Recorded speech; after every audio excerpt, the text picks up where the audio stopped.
तो क्या आप जानते हैं आलू गोश्त बनाने का सबसे आसान तरीका? नहीं जानते ना, तो आज मैं आप लोगों के साथ आलू गोश्त बनाने का बिल्कुल आसान और परफेक्ट तरीका शेयर करूंगी।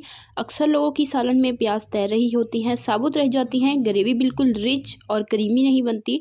तो सब कुछ डिटेल के साथ आज आपके साथ सीक्रेट शेयर करूंगी, तो आपने रेसिपी को बिना स्किप किए एंड तक देखना है ताकि आपका भी आलू गोश्त बिल्कुल परफेक्ट, रिच और क्रीमी बनकर तैयार हो।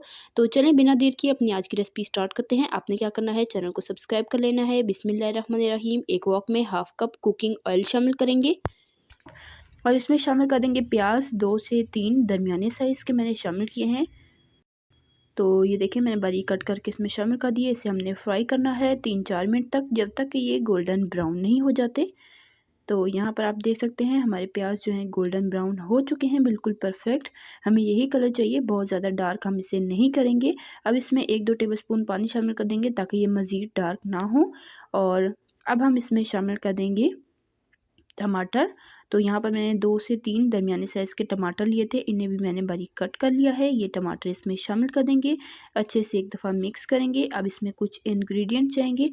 तो इसमें जाएगा लहसुन का पेस्ट हाफ़ टी स्पून। अगर आप भी चाहते हैं कि आपका पेस्ट बिल्कुल ख़राब ना हो, आप महीनों स्टोर करके रख सकें, तो आपने ज़्यादा से ज़्यादा कमेंट करने हैं। मैं आपके साथ बहुत जल्दी इसकी रेसिपी शेयर करूँगी। अदरक का पाउडर यानी कि सुंड 1/4 टीस्पून, साबुत सफ़ेद जीरा हाफ़ टी स्पून, नमक हाफ़ टी स्पून, पिसी हल्दी 1/4 टीस्पून, पिसा धनिया 1 टीस्पून, पिसी लाल मिर्च 1 टीस्पून। तो ये सारे मसाले शामिल करके इसे अच्छे से 3 से 4 मिनट भूनेंगे ताकि टमाटरों का पानी बिल्कुल ड्राई हो जाए, मिर्चों का और अदरक लहसुन का कच्चापन भी निकल जाए और ऑयल सेपरेट ना हो जाए। मसाले को मैंने अच्छे से 3-4 मिनट के लिए भून लिया है और इसका ऑयल बिल्कुल सेपरेट हो चुका है।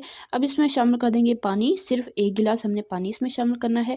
अब साथ ही हम इसमें शामिल कर देंगे बीफ मैंने बोनलेस लिया है, आप चाहें तो हड्डी वाला भी ले सकते हैं या जैसा आपको पसंद हो। तो ये मैंने तकरीबन 3 पाव बीफ ले लिया है और ये इसमें शामिल कर देंगे। और इसमें बॉयल आ चुका है। बॉयल आने के बाद ढककर बिल्कुल लो फ्लेम पर बीफ को अच्छे से गलने तक पकने देंगे। तो यहाँ पर बीफ अच्छे से गल चुका है। अब फ्लेम हाई कर देंगे और इसे अच्छे तरीके से हमने भून लेना है। साथ ही मैं इसमें शामिल कर दूंगी दही। दही यहाँ पर मैंने 1/4 कप लिया है, तकरीबन 3 टेबलस्पून भरकर। तो ये इसमें शामिल करेंगे, हाई फ्लेम करेंगे और इसे अच्छे तरीके से हमने भून लेना है ताकि इसका पानी ड्राई हो जाए। साथ में इसमें आलू भी शामिल कर दूंगी।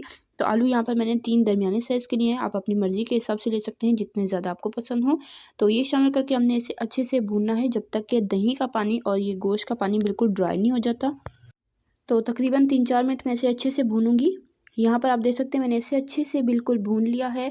इसका पानी भी आप देख सकते हैं ड्राई हो चुका है, ऑयल सेपरेट हो चुका है और ग्रेवी आप देख सकते हैं इसकी कितनी रिच और परफेक्ट बनकर तैयार हुई है। बीफ के साथ ही हमारे प्याज और टमाटर भी अच्छे से गल गए, तो उसके बाद हम इसे भूनेंगे।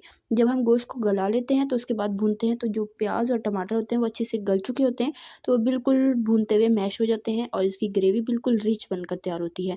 तो आपने भी बीफ को गलाने के बाद दोबारा से इसे अच्छे से भूनना है, तो आपका भी सालन बिल्कुल परफेक्ट बनकर तैयार होगा। अब अपनी मर्ज़ी के हिसाब से इसमें पानी डाल लें, जितनी आपको ग्रेवी चाहिए। मैंने तकरीबन हाफ़ गिलास इसमें पानी शामिल किया है और इसे ढककर लो फ्लेम पर मैंने 10 मिनट कुक किया है, जब तक कि आलू अच्छे से गल नहीं जाते।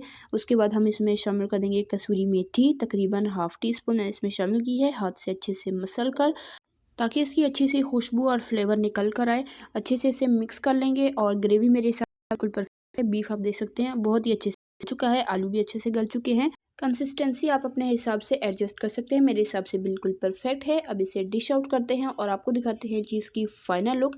तो उम्मीद करती हूँ आपको मेरी आज की ये मज़ेदार आसान सी रेसिपी ज़रूर पसंद आई होगी। अगर रेसिपी ज़रा सी पसंद आई है, वीडियो को लाइक करें, शेयर करें फ्रेंड एंड फैमिली मेम्बर्स के साथ। प्यारा सा कीमती से कमेंट ज़रूर किया करें कि आपको मेरी रेसिपीज़ कैसी लगती है और अगर आपने ट्राई की हैं तो आपकी कैसी बनी है और मेरे चैनल पर आप किस तरह की रेसिपीज़ देखना चाहते हैं। और इसी तरह की टेस्टी यम्मी रेसिपीज़ के लिए, सिंपल ईजी रेसिपीज़ के लिए, चाइनीज़ रेसिपीज़ के लिए, बेकिंग रेसिपीज़ के लिए, डिज़र्ट रेसिपीज़ के लिए, रमज़ान स्पेशल रेसिपीज़ के लिए, बकरीद स्पेशल रेसिपीज़ के लिए मेरे चैनल को सब्सक्राइब करें। इस चैनल पर आपके लिए बहुत ही अच्छी आसान ज़बरदस्त सी रेसिपीज़ आने वाली हैं, तो स्टे कनेक्टेड एंड सब्सक्राइब कर लें ताकि आप कोई भी रेसिपी मिस ना करें। तो देखा आपने कैसे हमारा झटपट मज़ेदार सा आलू गोश्त बनकर तैयार हो चुका है, बिल्कुल परफेक्ट और रिच बनकर तैयार हुआ है। रेसिपी को ट्राई कीजिएगा, तब इंशाल्लाह फिर मिलेंगे नेक्स्ट रेसिपी में। तब तक के लिए अल्लाह हाफिज़।